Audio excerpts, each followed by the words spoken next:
Whether your beer is in a bottle, can, or glass, kick back and relax. It's Better on Draft.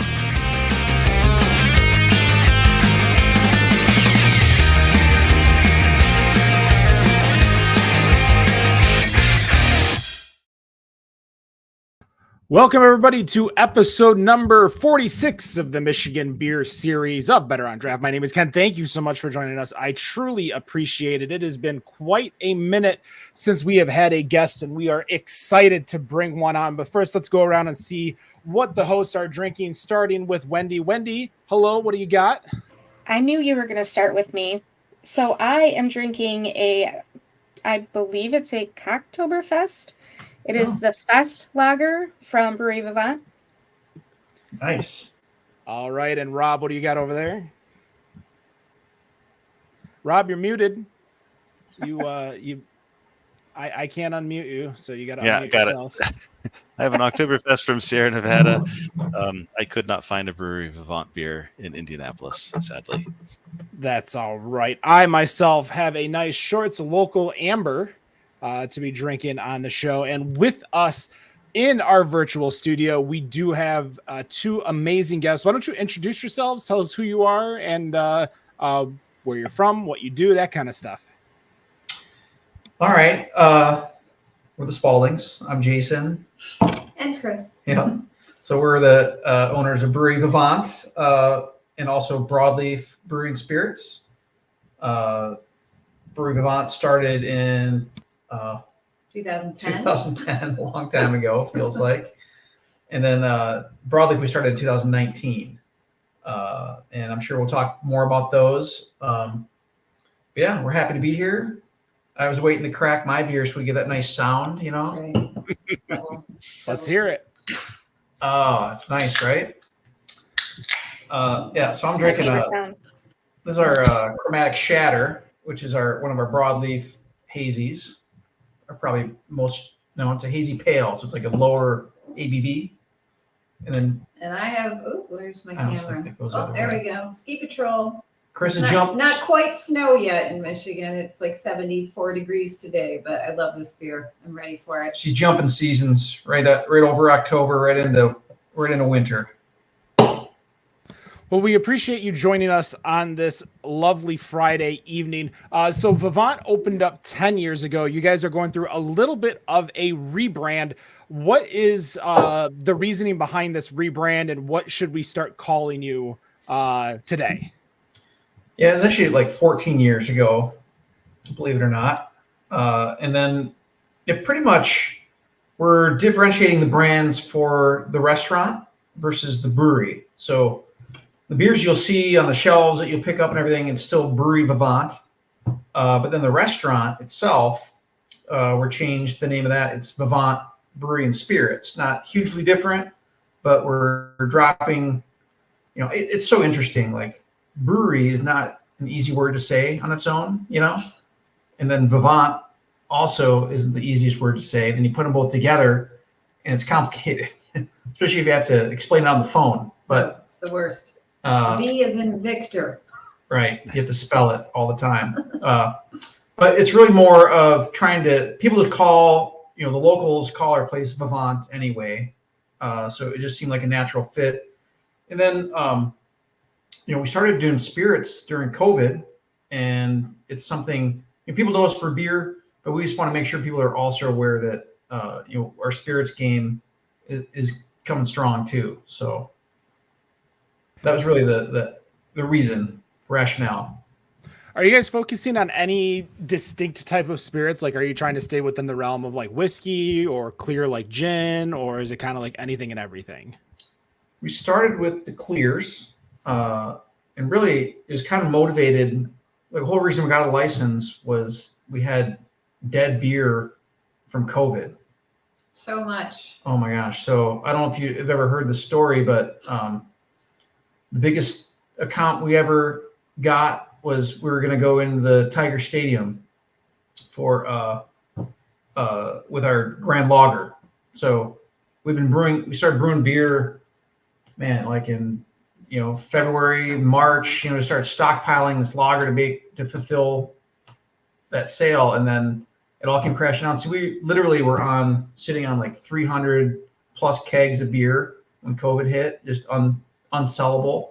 So we ended up getting our distilling license, and I've got ADHD, so I'm just going to jump around. The other thing was funny is I thought I'd have to talk Chris into this. We should get our distiller's license. I had it all mapped out, planned, and then I like, all right, here's what I'm going to say. Here's what I'm going to counter with, and then I sat down and at the breakfast table or something, and I said, all right, I think we need to get a distilling license, ready for like a battle.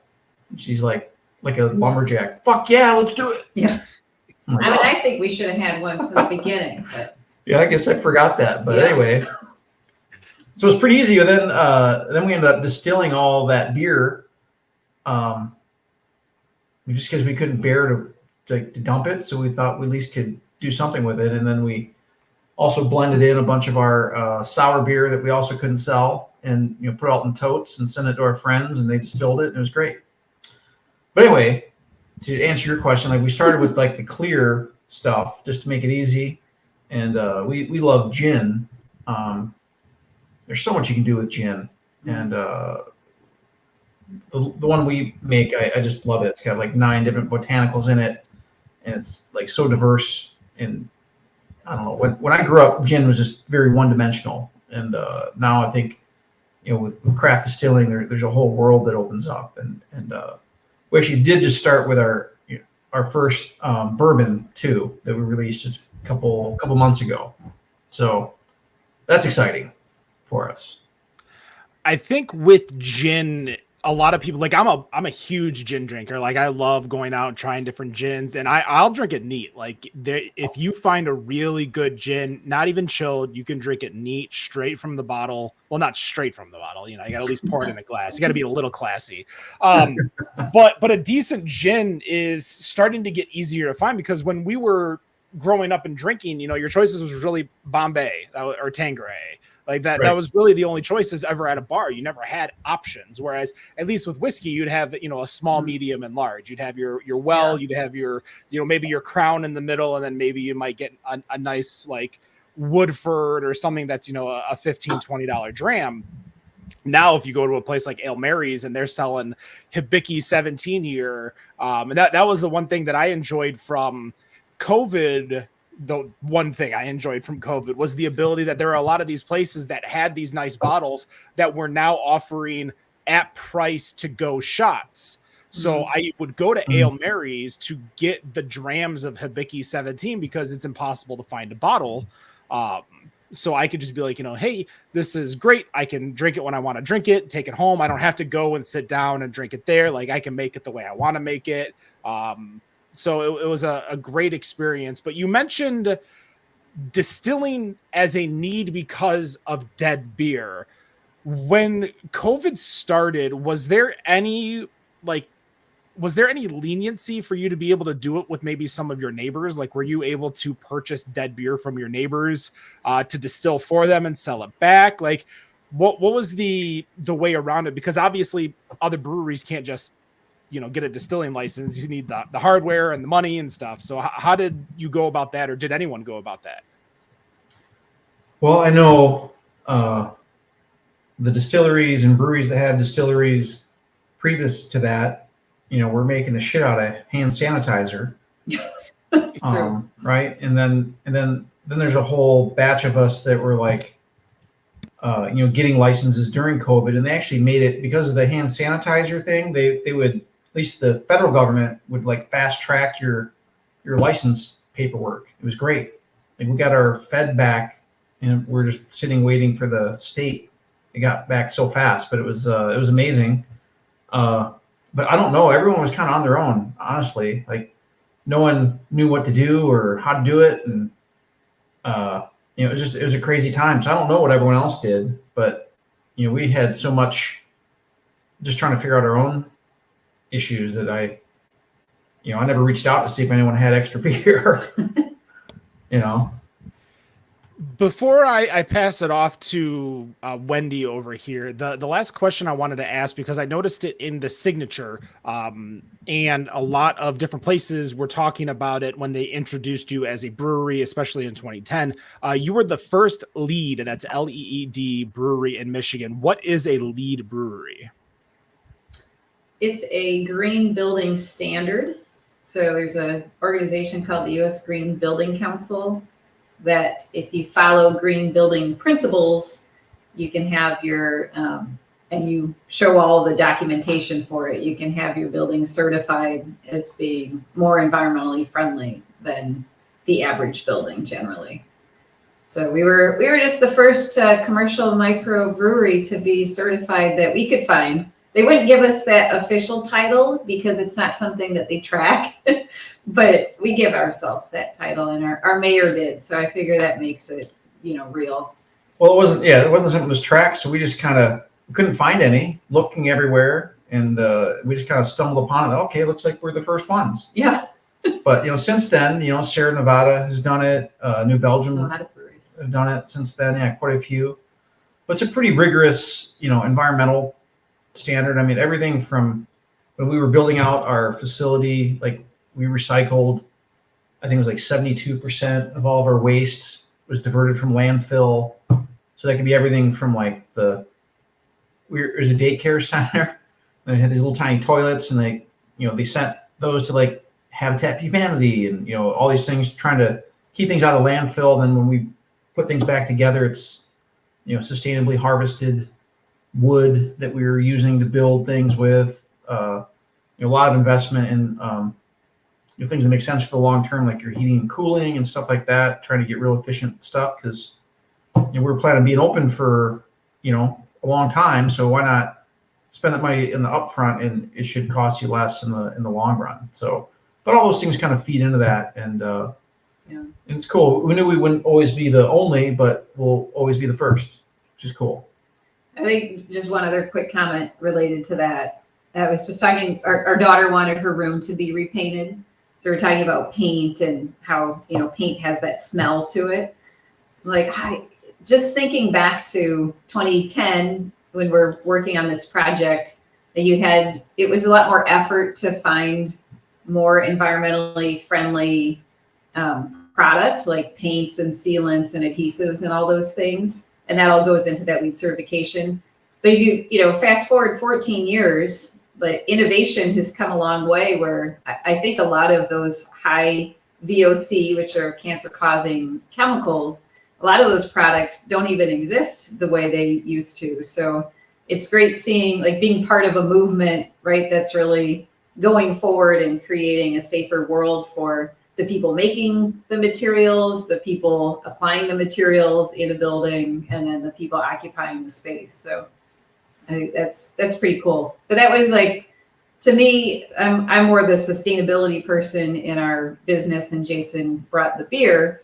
But we wanted to be loud and proud from the beginning that we were focused on those values. And we thought in our area, which has a lot of LEED certified buildings, it'd be a way to display to the community, we're not just going to talk about it, we're actually going to live and breathe it. So that's pretty cool.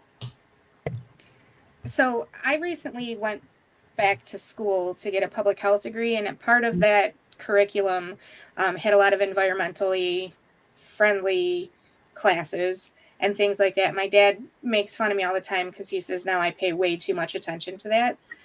But I don't think it's necessarily way too much. I think I just pay more attention. So I love to hear about stuff like that.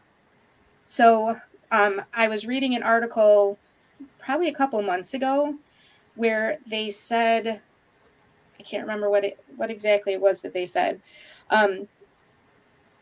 that Vivant's new beer is the liquid pledge to the planet. Does that sound familiar? Yeah, that was probably the Earth to Beer, Yes. which was a national collab movement that happened. So with that one, we were asked to, create a beer that had a smaller footprint on the earth, and then donate a portion of those proceeds to an environmental nonprofit of our choice. So it's an inaugural brew. I forget how many breweries participated, but quite a few. 23, 24? Is there more? I think it was more. It was like 80. Oh, okay. I might be wrong. You gotta look at We that don't list. There's All a those bunch, details, they just filter right out there's of a the bunch brain. bunch of really cool breweries. But it came out on like Earth Day, right? So the month of April. Right. So That would make sense. A yeah, few months ago in my timeline is yeah. probably 4 or 5. Yeah. That makes sense. So, what are some of the things that you're continuing to do to keep that sustainability going?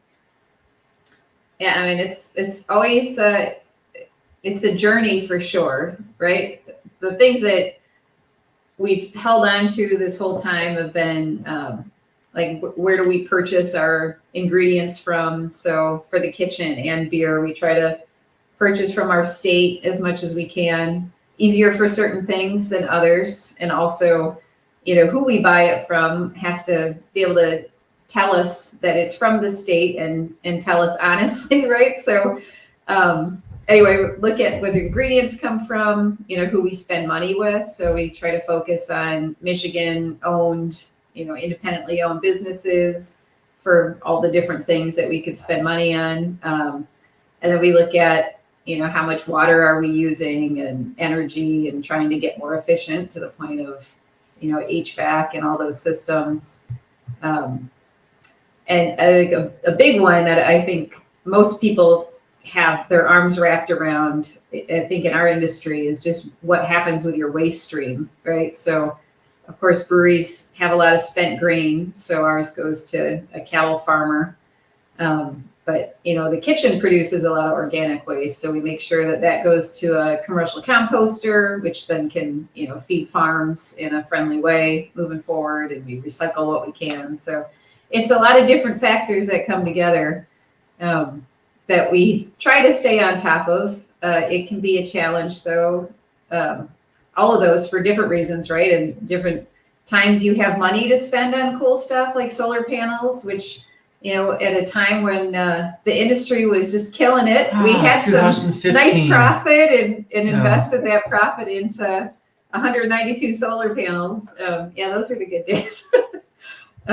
So, it can be, it's a continual thing to stay on top of, and easier in certain times than others for sure. And it's interesting, because we've been doing this for so long that, we've built a culture around it, and, our kitchens are used to sorting these things. Like in our kitchens, there's like a little tiny waste can, so hardly any waste. Everyone watches what they throw away and things like that. And over 14 years, people come and go, but it's really cool when people bounce to another spot and come back.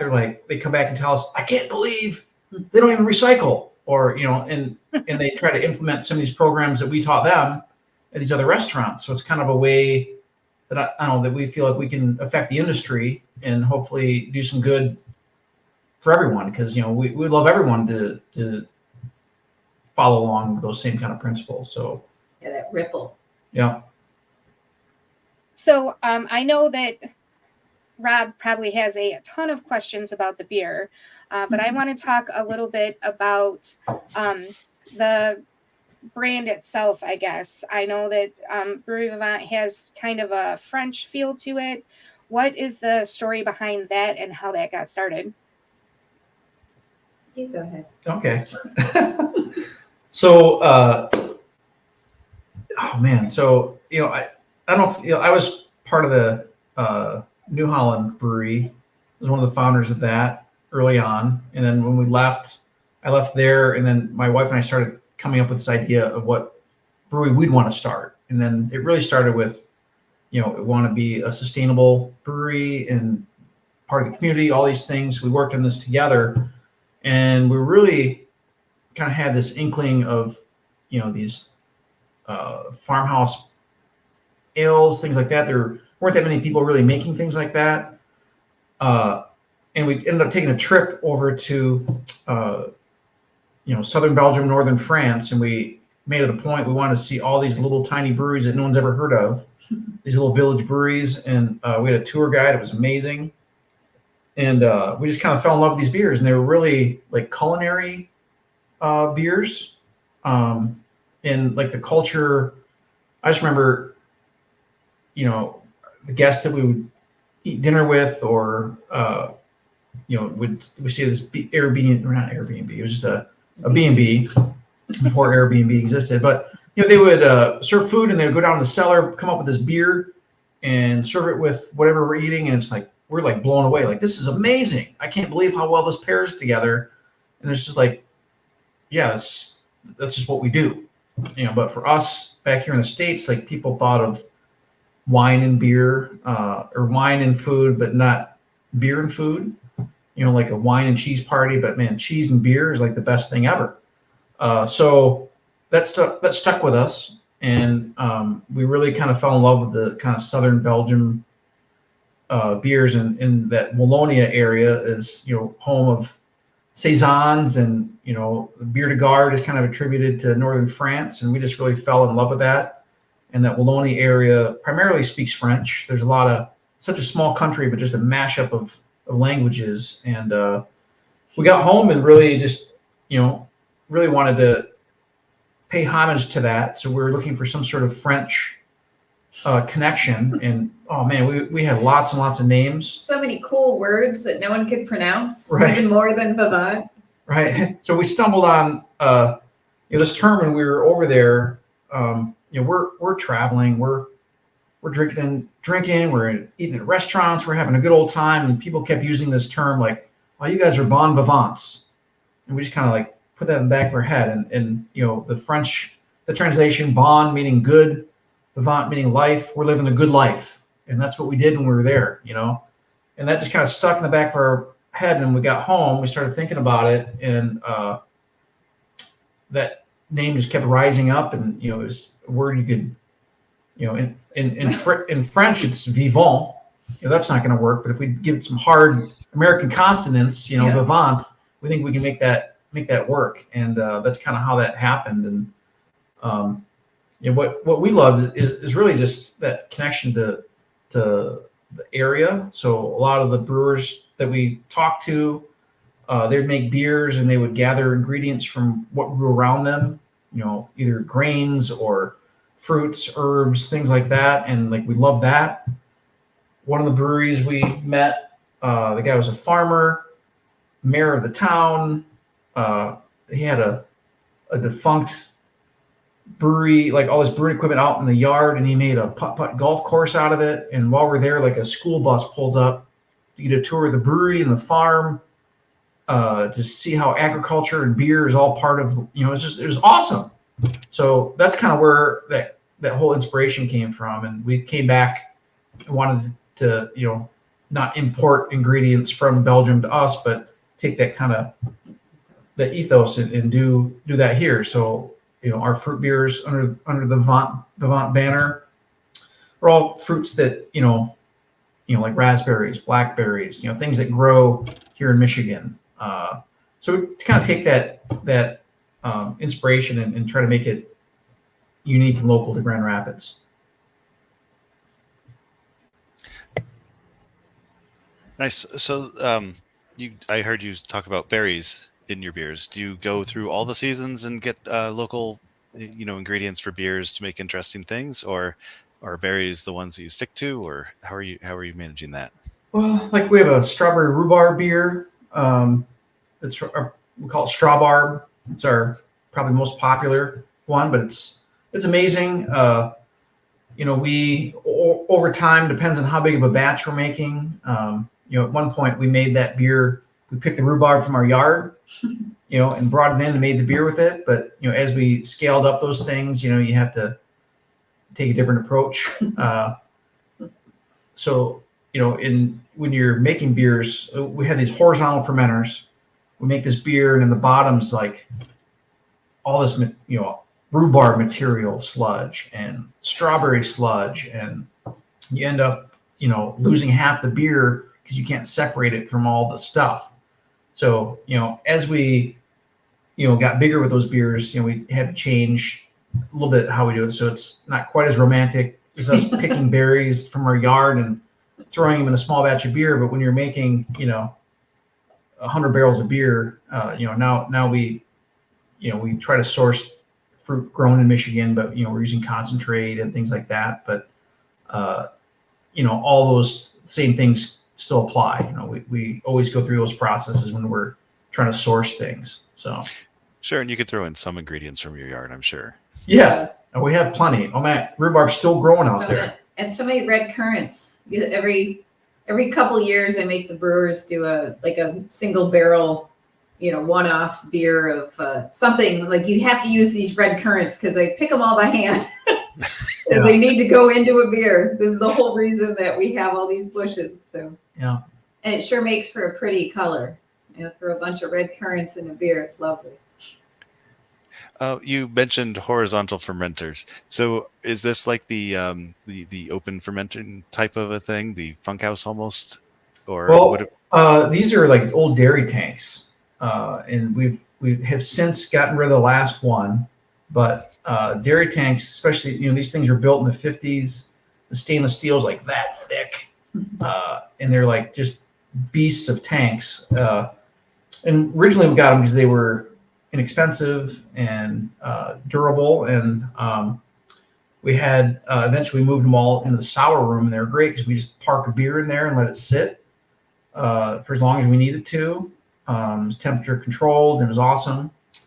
And it was, a pretty unique thing. We also at one point had 3 like 40-barrel fooders in that same room. It was really, really cool. And those are, since all COVID just kind of crushed all that. We couldn't turn beer fast enough through those fooders, and they turned acetic. We couldn't keep beer in those horizontals all the time, and they ended up, bottoms gave out, and it's just, they met their time. But when we first started, it was a kind of cool differentiator for us. It is, yeah. I don't know that I've seen horizontal ones on a brewery floor before. Yeah, they look like lager tanks, pretty much. Okay. I always wanted to paint them to look like little piggies. Yeah. Kind of like that stout with the little short legs. They got 4 legs, and they look like, we call them big pigs. Uh-huh. But we had those in the original New Holland days too. When back then you couldn't buy small fermenters. It was like your only choice. So I was familiar with them. Interesting. Yeah. Yeah. You also run a restaurant. How are you managing that menu with the beer menu? Are you pairing things? Is that a consideration for what you're brewing? Yeah, we try to always have the beer and food match well together. And we always talked about, instead of just like forcing it down people's throats, like, this dish goes with this stout, and this dish goes with this. We do it the old school way where, our servers are trained to talk to people and ask them questions, because let's say Ken comes in, he's thinking of an IPA. I want an IPA. You're not going to stop me. No. Okay. Rob comes in. He wants an IPA. And then I'm trying to talk you into getting this stout or this farmhouse ale. Maybe you don't want to hear that, right? But if I know that's what you want, okay, here's something that might go with that beer. You kind of go the other way. Or if someone's open to it, we'll suggest, hey, what goes great with these duck nachos is farmhand, because these citrus characters really pick up on each other. If you think the beer's great, the food's great, but if you try them together, it's amazing, right? But sometimes people don't want to hear that, and I can pair that dish with something else too. Yeah. So it's kind of like an art and a skill that we try to teach, rather than like this only goes with this. But it depends on what people, if people are there to have a business meeting, they don't even want to hear that. So it's just over time trying to figure out when to interject and when not to. If I'm going there, I was going to say, if I'm going there, I'm drinking Angelina. That's the beer that I want.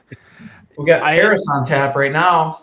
It's a rarity when you find an Ode Brune in the state of Michigan. Well, period. When you're out there, like traveling the breweries. So if I do see like an Ode Brune anywhere, it's one of those things that I'm like, oh, that's the kind of beer that I have to get. Like that's just that even more than alt beer, because alt beer you can get in a lot of different places these days as breweries are starting to make more truer to styles that aren't necessarily made very often. But like a Ode Brune, the amount of time, effort, and like just knowledge to make a beer like that is hard enough as it is. So I'm always happy when I see that. So yeah, I won't go for an IPA, but if I saw that Right. Ode Brune, Great. it's Love great. it. Sorry, Rob. No, Bats McGee picked up on the same thing I did. Those Duck Nachos and farmhouse beer. Like, I love farmhouse beers. My friend says, "Oh, those are the ones that taste like straw." He doesn't like those, but Yeah. I love those.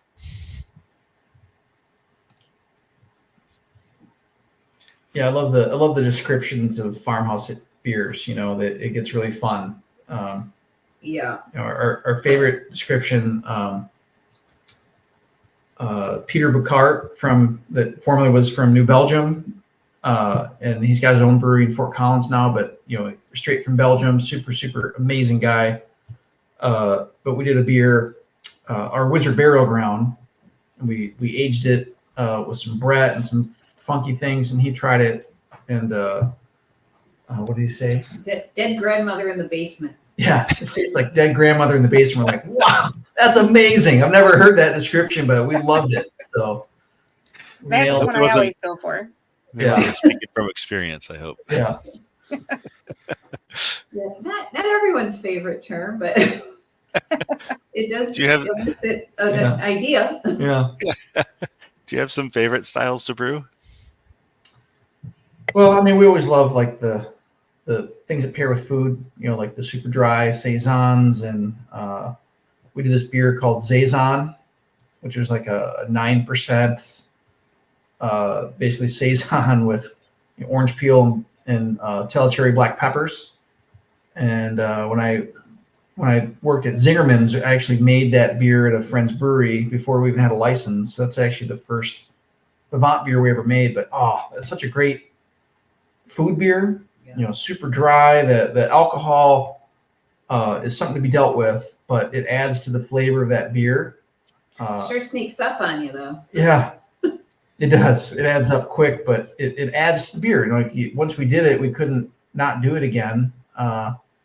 So I mean, beers like that we really love. But I'm a lover of all beer, so That's true. I like when I'm in a new town, I'll drink what they have, and pilsners, IPAs. I mean, I love drinking something, and I can't help try to analyze it and figure out how it was made. And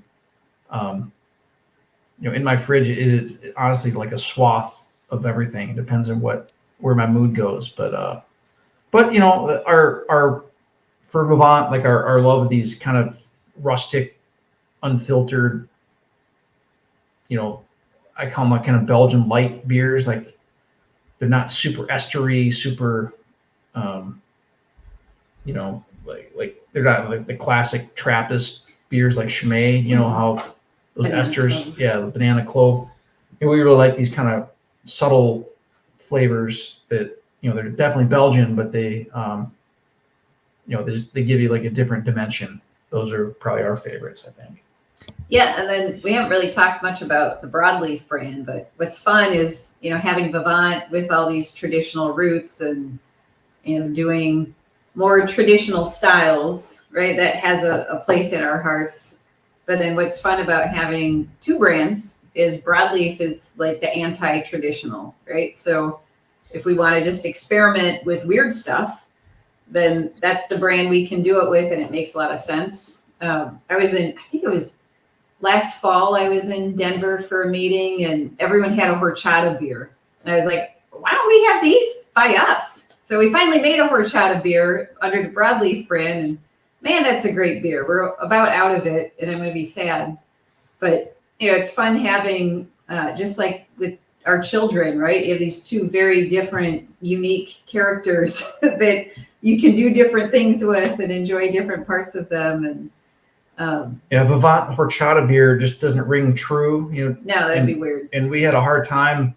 We did make a couple hazy Vivant beers, but it just didn't feel honest. So, having that broadleaf brand to do all that experimentation under really kind of freed us up and gave us an avenue to do that, which was really cool. Mhm. You're not necessarily the only brewery that's made a different, almost like an entire separate entity when you branch off into a different style. For example, we've got Holmes, which has Troubadour and Simo and Smooge and all these other brands. Obviously, Nubco, which a lot of people don't know, is one major entity, which has got like Jolly Pumpkin, Grizzly Peak, Blue Tractor. So why did you feel it was necessary to make almost like separate the brand as opposed to just having everything under the Vivant established name? I think it was, we originally were looking for a warehouse for Vivant, like a place to store all the barrels, all the, cans, packaging. And then we finally found this warehouse. It was zoned in a way that it had to have a retail element, which was great. That's awesome. And then we're looking, okay, we got to put a brew pub in here. Cool. And we kept looking at it going, it doesn't make any sense. What do people think of when they think of Vivant? You think of this chapel, and are we going to recreate that inside this warehouse, to try to make it feel like Vivant? And there's that's just going to feel fake. So that mixed with, With wanting to do hazies. And hazies. This is oh my God, I see what's going on with hazies, and I feel we can't really participate in it because we structured our Vivant brand in such a way that it didn't seem right. So that kind of gave us the freedom to do that. And different facilities, we had our pilot system over there, had its own brew system. It was just kind of fun to totally separate them. And, and fast forward a little bit, we also have different distribution networks for those brands too, because it's a completely separate brand. Our current Vivant distributors probably aren't real happy about that fact, but they didn't just get it for free. We got to choose, but it makes sense. That brand should be with different distributors than the Vivant brand. It's a different way of selling things and things like that. So all those things kind of play together, and it just made sense. It does confuse people. I think the majority of people have no idea that we own both of them, right? Yeah. They think they're completely unrelated. Even though we make sure that there's broadleaf beers on the Vivant menu, we don't put Vivant beers at broadleaf generally, but we try to draw the connection for those that are interested in finding it. But it's funny that it's so separate. People just really have no idea. Yeah, they kind of look like guest beers when they show up, at each other's place. But now, I had come across your beer recently at a store, and I looked at it, and it's been the first time in a minute that I've actually noticed it. And one of your beers, Big Red, used to have a different name. Yeah. What is the story of the name change? And I guess why is it called Big Red now? Well, when we first made that beer, it was like a pub one-off, right? And it seemed like we're joking around what to call it. One of my friends called me like, you should call it Big Red Cock. It'd just be so funny. I'm like, let's do it. Awesome, right? And with a Q. Yeah, with a Q. Because our logo is a red rooster. Yeah. Cock meaning rooster. It'd be awesome. So we sure, great, let's do that. But then, of course, that's the beer that took off for us, and everyone wanted it, and it was crazy. And it kind of, our persona for Vivant, we're trying to be an example for the community and all these things. And, they're tongue-in-cheek beer humor. We get it. And, we just rolled with it. Endless amounts of jokes and things like that come up. And, that's what's fun about craft beer. And then Me Too happened. Yeah, the Me Too movement happened. We never actually got people riding our ass about it, but it just seemed like, oh man, all this shit's happening. It feels like, what if we just, preemptively change it? And we actually completely discontinued that beer during COVID for distribution reasons. So it was kind of off the shelf. let's bring it back, but if we're going to bring it back, let's just drop that last word off. And the thought process was kind of true. Like the people that know it and love it still call it Big Red Cock. And then the people that don't, less people potentially get offended, but that was really the rationale. I think the majority of people also just called it Big Red. So, but it was a joke at the bar. The bartenders would make you say the whole name. You couldn't just order a Big Red. You'd have to say, which was some funny. of our staff were offended by the name. Right, but it was fun and funny. There's but yeah. Steven over at Batch Brewing did it with their Dick Smasher, and they always, it was, to them, it was just so funny to get someone to come up and be like, "Hey, can I have a Dick Smasher?" I think there's a lot of fun and that games. actually got made into a game too. Yes, it did. But I wanted to pass it back to Wendy because I know Wendy had a couple more questions.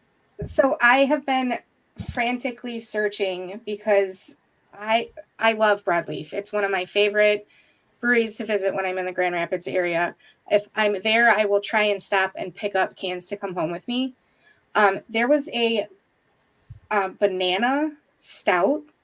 Oh, yeah. That was made that was so stinking good. I wished I had more all the time. I can't find the name of it though. I was like, oh, you'd think I would remember it. I have a video of our brewing team like peeling bananas for that. Oh my God, they hated me so much. That's I can only imagine that. Yeah. So I know there's been a little bit of changes with the Broadleaf going on there too. What's happening over there? Well, there's a few things. So we actually moved the pilot system out of that building and moved it back to the Cherry Street where Vivant is. So now all our beer is made there. Our head brewer, Terry Lancaster, still does all the Broadleaf beers, but it's just way more efficient to do it under one plant. Post-COVID, labor costs, you got to watch everything, and it just works way better. And then we basically took that space that the brewery was in, and we had a big cooler. We took that out and we added pickleball courts. We got indoor pickleball courts in that building. It's fun. It's cool. Not much has really changed on that front. We did open a second Broadleaf pub that's been kind of peppered with issues. So it's right across the street. Like on the west side of Grand Rapids is like New Holland's Knickerbocker is like right across the street. There's just probably most popular restaurant in Grand Rapids is called Butcher's Union. It's across the other street, and we're like right there, right in the thick of it. But we're in like the lower level, this beautiful beer garden. So we opened Broadleaf 2 on the west side in like late 2022, and we're trying to figure out what's going on in the world too. But I think that's about the time that everyone ran out of money. Yeah. So everyone had to go back to work. All the free money from the government stopped coming. Like before that, like I swear in 2022, I'd go down Bridge Street and it was like Mardi Gras. People would be out there all the time or whatever. But fast forward, when we tried to run a full year of business there, we couldn't make it work. So we ran it for a year, closed it, and then just reopened this summer and really just take advantage of the patio. Like we're open right now. And it's kind of a little bit odd. We don't have a kitchen going, but in a couple months, really next month we're kind of you're moving the bar back inside. We got a plan for food, and they'll kind of anchor that west side spot again. So it's an interesting time. We've never, that business just failed. We haven't failed before, and it had to take a couple licks on that, and but we're reinventing and coming back at it. So maybe I'm not sure if that's what you're talking about, Wendy, but there's the scoop on what happened over there. A little bit. Okay. Yep. All right. I wanted what you said exactly what I wanted to hear though, is that you're reinventing and you're coming back at it because that's what Yeah. I like to hear. Yep. Yeah. That's a cool part of town.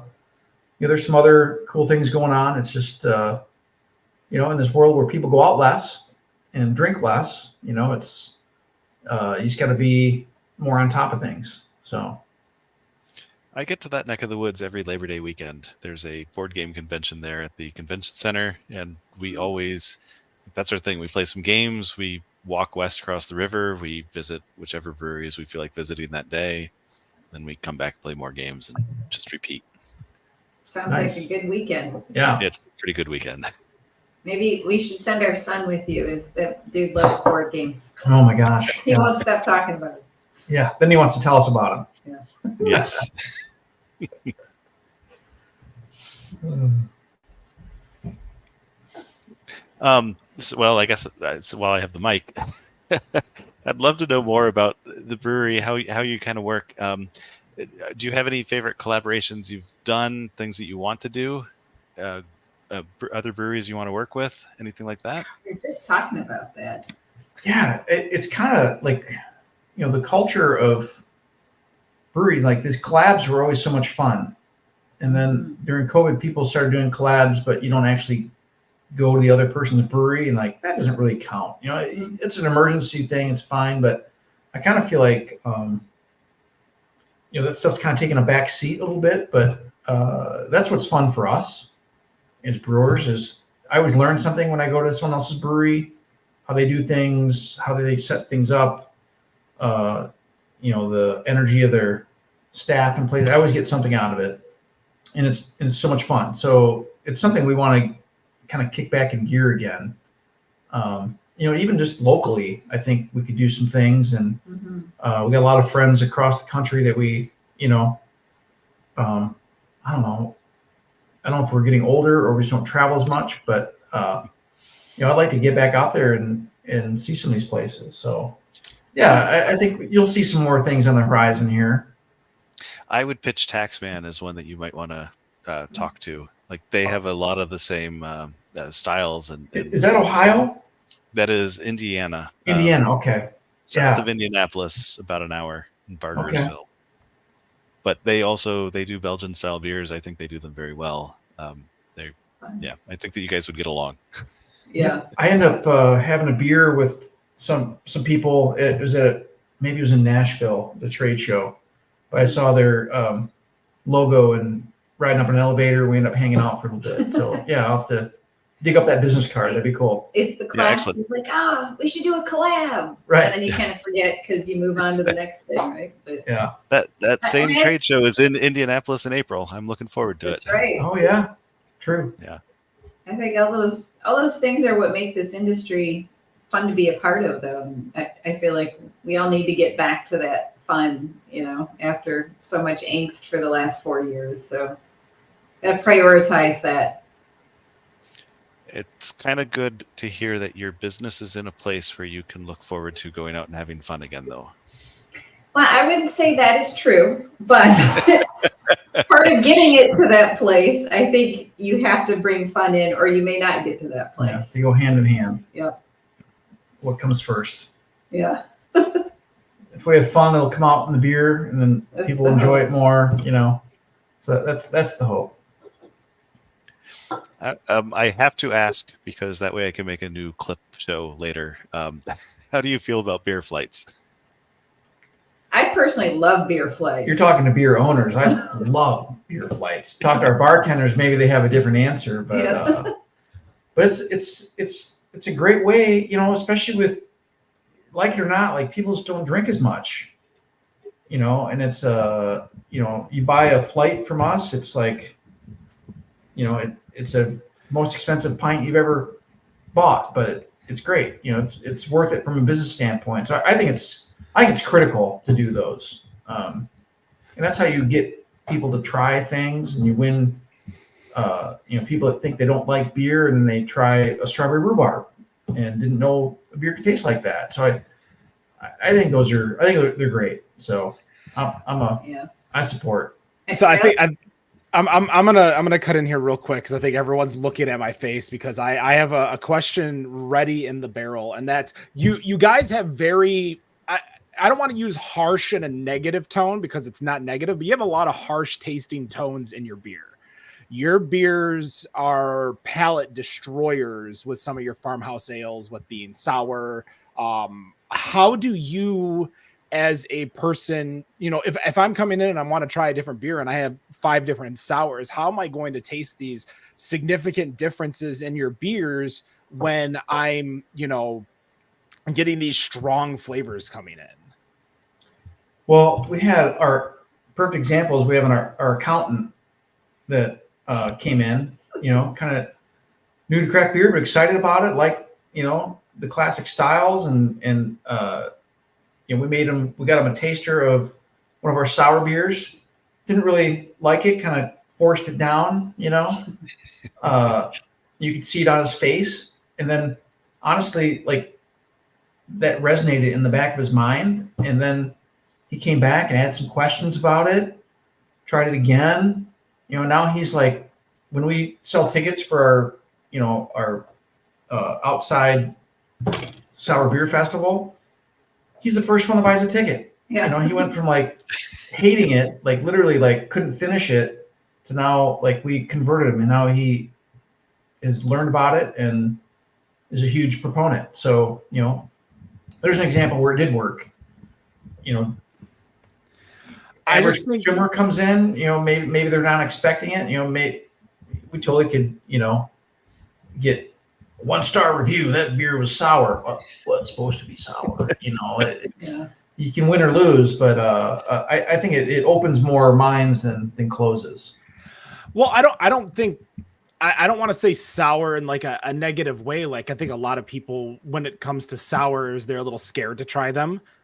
Just because they've probably had one before, and not necessarily a bad one, but a bad experience. Like, they tried maybe a sour from Jolly Pumpkin. That's probably the most nationally distributed sours out there. They had a sour from Jester King, and these beers themselves, especially at these festivals, like between sours and IPAs, just for me at least, kill any other flavor, because no matter what I'm going to drink next, that lingering flavor of that sour before is just always going to be with me. So for me, I'm anti-flight, as Rob and Wendy will, and I think that's definitely because I've dealt with a lot of servers and bartenders from being on the tech side of restaurant point of sales. So training them and hearing all of their complaints and love and hate. So that's just me personally. And I'm sure Wendy and Rob are going to be grateful come January 1st when I'm off this show to never have to listen to me go on about how much I think pints are destroying the craft beer industry. But in reality, there are other issues within the craft beer industry that need to get fixed. We're going to be closing up shop here very, very soon as we're reaching the 1 hour mark of our show. So I'm going to have Wendy and Rob get their final questions kind of geared up, ready to go. My question to you is, who is the better pickleballer between the two of you? That's definitely me. Definitely her. I play more. Yeah. I don't even know how to keep score. That's true. I just volley. How do you keep score? Is it like tennis? Is it like ping pong? It's its own weird animal that makes no sense. All you gotta know is you gotta stay out of the kitchen, Ken. That's all you gotta know. Or you stay in the kitchen if you're really good. I know some of the terms. You're not allowed in the kitchen, but if you're playing intensely, you're in the kitchen because you can like shark shot. Yeah. You can what a shot? You like get all sharky on it, right? My sister is like she actually wins tournaments and stuff. She's like actually a good pickleball player. It's fun to watch her because she knows how to play versus what we do. I think I get a lot of pickleball on my algorithm just because I watched the Charlie Barron sketch, which was a pickleball sketch where like it was a Midwest tournament and him and his wife or whatever are out there drinking and smoking and having fun because it's such like a Midwest casual sport, and the other couple's like in their Lululemon pants and trying to play as hard as possible and still losing. I figured it was because you're the oldest person on the podcast always. Always the oldest. No, I definitely play some weird sports out there. I mean, the three of us that started Better on Draft met playing competitive laser tag and like traveling in North America, like going to tournaments in Toronto and Vegas and Florida and North Carolina. Like, yeah, that's that. I got nothing against having fun. And I mean, it's easily the largest growing sport out there, probably right behind disc golf, because I know disc golf's taken off, especially during COVID, because that was one of those sports that was easy to get into. There's plenty of disc golf parks out there that are free to get into. But Wendy, what is your final question for Jason and Chris? Let's see. What is a Michigan ingredient that you have not gotten to work with that you would love to? Probably pawpaws. Yeah. I talked to a pawpaw farmer. Yeah, we have a pawpaw tree, but we can't get it to produce fruit. I think it needs a buddy. I guess it's not pawpaw farmer, but a farmer that has pawpaw trees, and they're hard to come by. That might be your collab with an Indiana brewery. Like Upland There did a pawpaw with Cascade a bunch of years ago. Pawpaw and pear, if I remember right. Ooh, that's fun. Yeah. Cascade did a pear and pawpaw. So they released, roughly within a few months of each other, a couple sours. It was very interesting. That's cool. Yeah, that would be fun. It's such a cool fruit. Midwest banana, right? Yeah. Rob, what's your final question? What is your ideal flight or series of pints? All sours. Alternating sours and barrel-aged stouts. Yeah. I don't know, like a lot of times when we will have after our festival we'll have like a whole sour flight, or we'll actually like match this, we'll have events around flights, so they do all go together. Yeah. But I keep going on my flight thing, but when you're pairing up, if someone allows me or one of our staff to pick your beers for you and we know what you're going to eat, we can select beers that go with your food, and again, if we do it right, we can blow people away with that experience of how well these things can go together. So that's my favorite flight is one that I get to pick for you. Probably. Pretty good. That makes sense. Yeah. All right, Brewery, Vivant Spirits, Broadleaf, any other names that I'm missing? Where can they find you? Where are you distributed? Are you in any major retailers? Are you in multiple states? What's the ideal way for one of our listeners to drink some of your beers? Well, we're distributed throughout the state of Michigan, not beyond, but both brands are out there. Vivant is in some chains. We do have Broadleaf is now in Whole Foods, which is cool. And then pretty much all the little specialty shops, the mom and pop places, you can find any place that has good beer will have the Broadleaf brands for sure. And we're a little stronger in the Detroit area because our distributor's based there for Broadleaf. And then we're trying to retrench a little bit on the Vivant side to get our brands. We had a good following in Detroit, Ann Arbor for a while. It's a little soft at the moment, but we're trying to get it back. Yep. And where are you guys located? Where's your physical place that I can go sit down and drink some flights? Yeah. We got 3 locations in the Grand Rapids area. So Vivant is the classic one. That's a little neighborhood just east of downtown. Our Broadleaf facility with the indoor pickleball courts is kind of closer to the airport. It's technically in Kentwood, but pretty much Grand Rapids, out there in Mall City, where every chain in the world is. We're right behind Trader Joe's. And then on the west side, as I mentioned, you have to look for it a little bit, but it'll be worth it. I promise. If you make it to the west side, stop by, check us out after you stop at Butcher's or wander over after the Knickerbocker. Well, that's going to do it for us here, the Michigan Craft Beer Series, episode 46. Chris and Jason, thank you so much for joining us. We appreciate it. Go check out Vivant and Broadleaf in Grand Rapids, as well as go check them out and find them at your local retailer. For myself, find us on all of our social medias. That's at Better on Draft on Instagram, Facebook, Untapped, YouTube, Kick, Twitch, X, probably OnlyFans as well. I don't know. But no matter what you think of your beer, we think it's Better on Draft. Have a good night. All right. Thanks.